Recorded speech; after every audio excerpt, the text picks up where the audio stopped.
कंत्राटदारांकडून 30,000ची लाचलुचपत स्वीकारताना सरपंच उपसरपंच लाचलुचपत प्रतिबंधकाच्या जाळ्यात। चांदवड तालुक्यातील सोगरस येथील पाण्याच्या टाकीचे बिल काढण्यासाठी कंत्राटदाराकडून 30,000 रुपयाची लाच स्वीकारताना सरपंच भास्कर पुंडलिक गांगुर्डे वय वर्ष 55 व उपसरपंच प्रकाश चंद्रभान गांगुर्डे वय वर्ष 45 यांना लाचलुचपत प्रतिबंधक विभागाच्या पथकाने पकडले।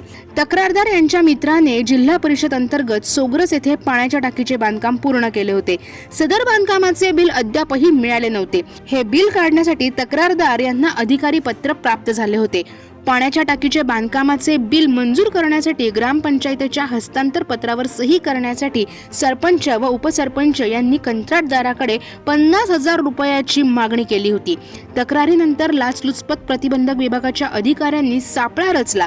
सरपंच उपसरपंच यांनी सही करून पाठवण्यासाठी पंचनामा तक्रारदार यांच्याकडे 50,000 रुपयाची लाच मागणी करून तडजोडी आणि ते 30,000 रुपयाच्या लाच रक्कम स्वीकारण्याची मागणी करून ती पंचनाम्यात स्वीकारली व ती स्वीकारत असताना लाचलुचपत प्रतिबंधक विभागाच्या अधिकाऱ्यांनी त्यांना रंगेहात पकडले।